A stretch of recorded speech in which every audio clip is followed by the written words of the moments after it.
Once upon a time, on a warm summer's day, there was a quiet little corner of the countryside where something wonderful was about to happen. This is the story of a small gray duckling, a story about waiting, growing, and finding where you truly belong. Hello, friends. Today we're going to read a very special tale, The Ugly Duckling, a timeless fairy tale written by Hans Christian Andersen. Let's begin. It was summertime in the countryside. Golden cornfields swayed in the warm breeze, and the oats were still green. Great haystacks stood in the meadows, and the stork walked solemnly on his long red legs, chattering in the strange language he had learned. By the pond, beneath broad burdock leaves, a mother duck sat on her nest. She had been waiting so long, so patiently, for her eggs to hatch.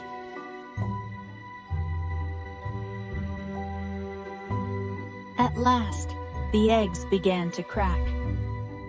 Peep, peep, came the tiny voices, as little heads pushed through the shells. Yellow ducklings blinked in the sunlight, fluffy and alive.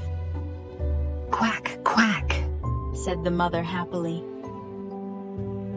But one egg was still unbroken, a large, stubborn egg that had kept her waiting the longest. She sat again, patient but weary. Finally, with a crack and a heave, the shell broke.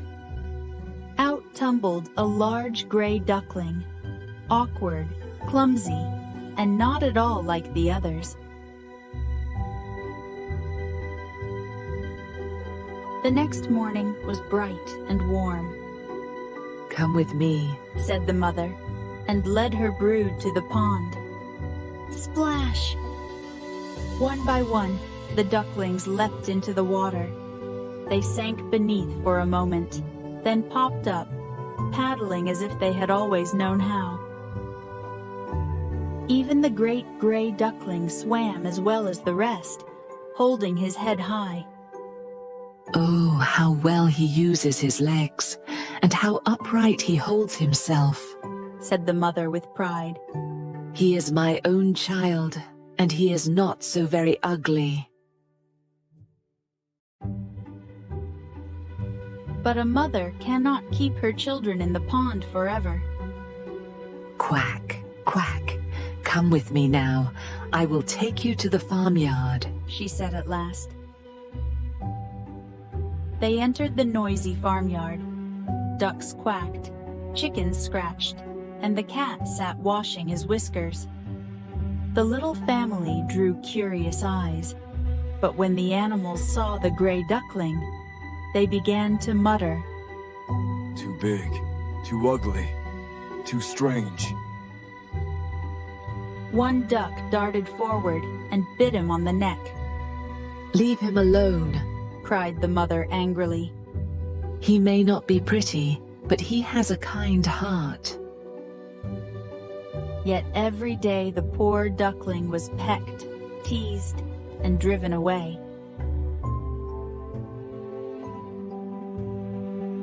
Life grew harder with each day. Even his brothers and sisters mocked him, crying, "Away with you, ugly one!" The girl who fed the poultry kicked at him, and the cat hunted him for sport. At last, he could bear no more. He ran away, over fences, through fields, across the meadows, until he came to a lonely moor, where he sank down, tired and sorrowful.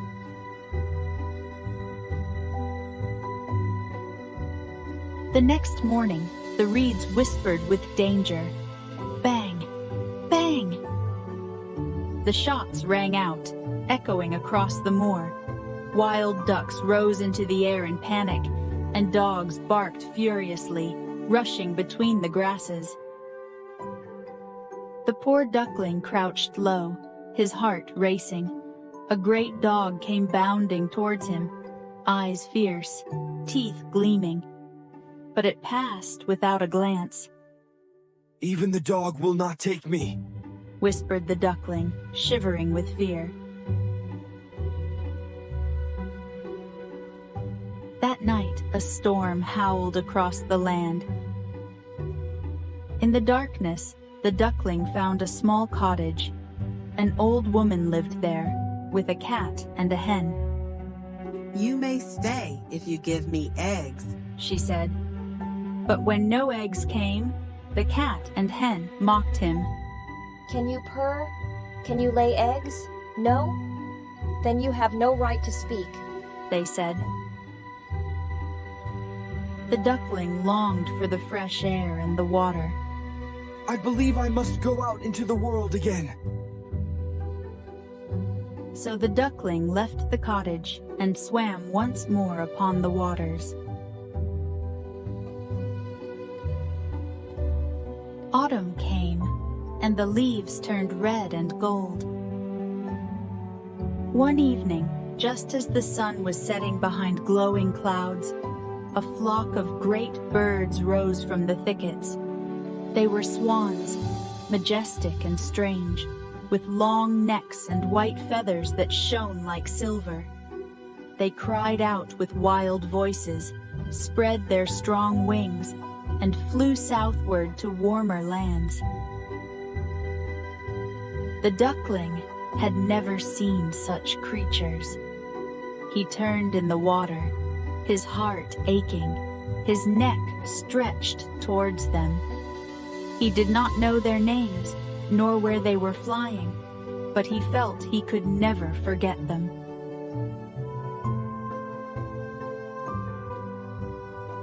Winter came, sharp and cruel. The pond froze with ice, and the duckling paddled all day to keep a small hole open. At last, exhausted, he was frozen fast. A kind peasant found him, broke the ice, and carried him home. But when the children reached to play, he panicked and flapped wildly, knocking over milk and flour. The family grew angry, and he fled out into the storm. Snow fell thick and heavy. The duckling shivered alone through the darkest, coldest nights.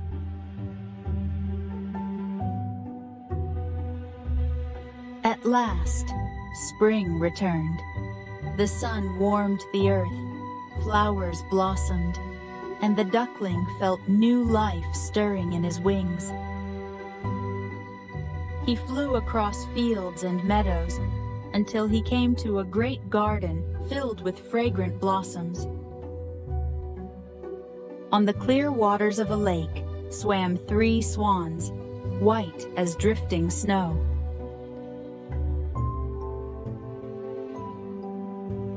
The duckling's heart beat wildly. I will go to them, even if they strike me down. It is better to die near such beauty than to live unloved. He stretched his wings, glided across the water, and in the reflection, he saw not a gray, ugly duckling, but a shining white swan. Children ran to the water's edge, clapping their hands with delight. "The new one is the most beautiful of all," they cried. The swan swam around him gently, as though to welcome him. He bent his long neck shyly, yet joy filled his heart. He had suffered hunger, cold, and loneliness, but now he understood. He was never meant to be a duck at all. He was a swan, strong, graceful, and free. And with that, the young swan spread his wings and soared into the bright spring sky. Thank you for listening to our story. Remember, sometimes it takes time to grow into who you are meant to be. If you enjoyed this story, don't forget to like, share, and subscribe for more magical tales. See you next time. Bye.